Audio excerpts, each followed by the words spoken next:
sort of saves you on one of the key costs, which is coming up next, which I guess if you're getting deals from sourcing agents in your spreadsheet, you must have a line which is the sourcing fee. Yeah. Yes. Would you guys say sourcing fees vary from deal to deal? Yeah, it does, and from sourcer to sourcer too. So yeah, I would say look the sourcer up before you accept the deal from them, because just because they charge a lot doesn't mean that they have done a lot. Yeah, good point. Know if the deal is a good deal or not. A good take or research that you can do is, if they're a good sourcer, they should be VAT registered. Yeah, and you know they're having a lot of deals and sourcing a lot of deals. So that's a goal. If they, because a lot of sources say they're doing a lot of deals and source a lot, then they should be VAT registered, right? Yeah. Oh, I'm so glad that Modus Property is VAT registered right now. So, you know, when you said that, so, you know, being fair, it's really interesting when you get asked that, because when people say to us, well, how many refurbs you've done for clients, ourselves, and we're like, probably about over 200 now, you know, projects, you know, so we've been around the bush a bit with the team, and I mean, Nick is amazing at managing that in the Frama Northern office, which is good. So yeah, so VAT registered, I really like that tip. That's a really good one. VAT registered, I like that. So yeah, so sourcing agent, we need to factor that in, and fees and costs can vary. And I love the tips that you've given there, guys, about, you know, do check your sourcing agent out, because they're fundamentally working with you on the ground day in, day out on this. So really good one, really good one. When we talk about refurbishment, then refurbishment cost, okay, is a big one. So that can be quite an expensive cost if you're doing a buy-to-let or HMO, even more so with HMOs. So that's a really important one to include in your numbers, you know, the refurbishment budget. Yep. Yeah. And also, like Nana said, and the project management. Yeah. Exactly. Someone to oversee it for you while you're on the ground. I was just one step ahead of you guys. That's why he's there. See, the benefit for everyone listening in, Nana just likes to want that gets the project done. He wants to see the cash flow coming in. So he's just like, let's make the deal happen. I love that. So absolutely, yeah. But with any refurbishment, you know, no matter what, if they're the best builder in the world, you know, you always have to put that little C word that's really important, which is contingency in that budget. So always have a separate line for contingency. Don't hide it in refurbishment, because you might forget to include it. So always stick it into there, and hopefully make an offer. So when you're buying a property, then you've bought it, we've now got to work out our cash flow position. So what's the first thing that we get coming in every month when we've done the refurb? We're then going to do something to it and then start to earn some income. So what do we get first? Rent. Oh yes. So rent, absolutely. So this is where it starts getting exciting. See, Nana gets so excited at this point, because he's like, I'm going to start making more money out of it. So rent is great. So if you've got a buy-to-let or HMO, I guess it's rent as one family house or apartment, depending on what you're buying.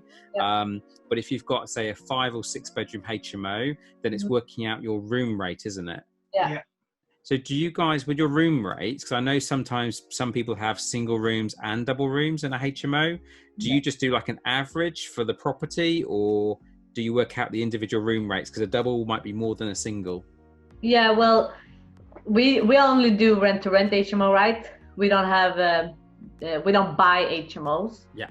And we won't be buying HMOs.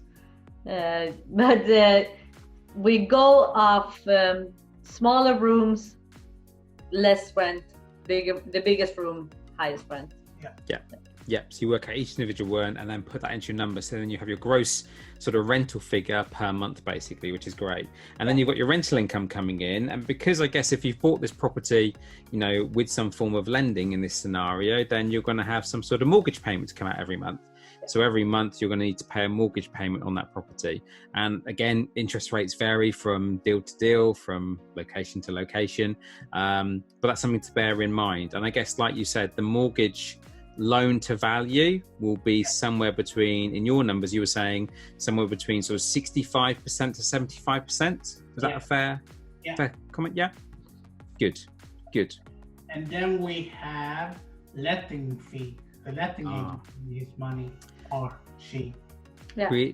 Really important one. I was actually having a conversation with a coaching client yesterday, and they were saying, some of the pains that they've had with previous lettings firms and trying to find the right company that can work with them, and that's why team is so important. But she was saying she's paying 10% management plus VAT.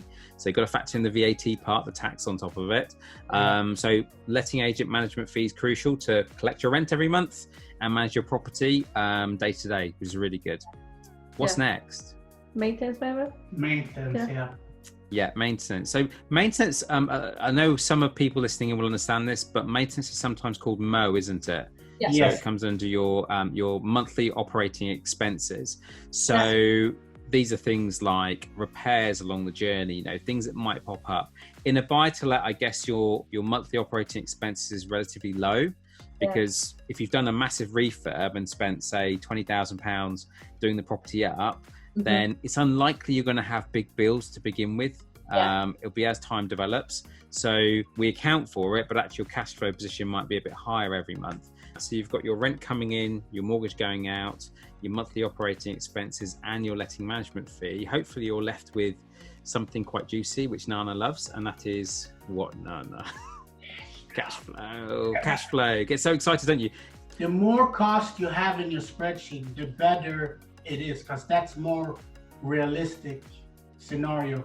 The less you have, the more you're dreaming. I totally agree with you, because I've seen so many different spreadsheets from different investors over the years, and they have maybe like only 4 or 5 things going into a deal. And I said, but what about all these other things? Like fundamentally missing out, like you said, hold costs. We have those in there. So in our spreadsheet, we have the hold costs, and then we have a field where we can type down the number of months, and it automatically calculates what that whole cost will be. So if we say, okay, the project's going to take 3 months to refurb and maybe another 4 or 5 weeks to rent out, potentially, depending on the type of deal, I might factor in 5-6 months worth of hold costs, just to be cautious again. I'd rather be, I'm a very positive person, but here is where I'd rather be cautious. And you're absolutely right, because then you look at it, you go, okay, the ROI is not as sexy as it started, but it's still good. And if it's that on a bad day, I'm going to do the deal.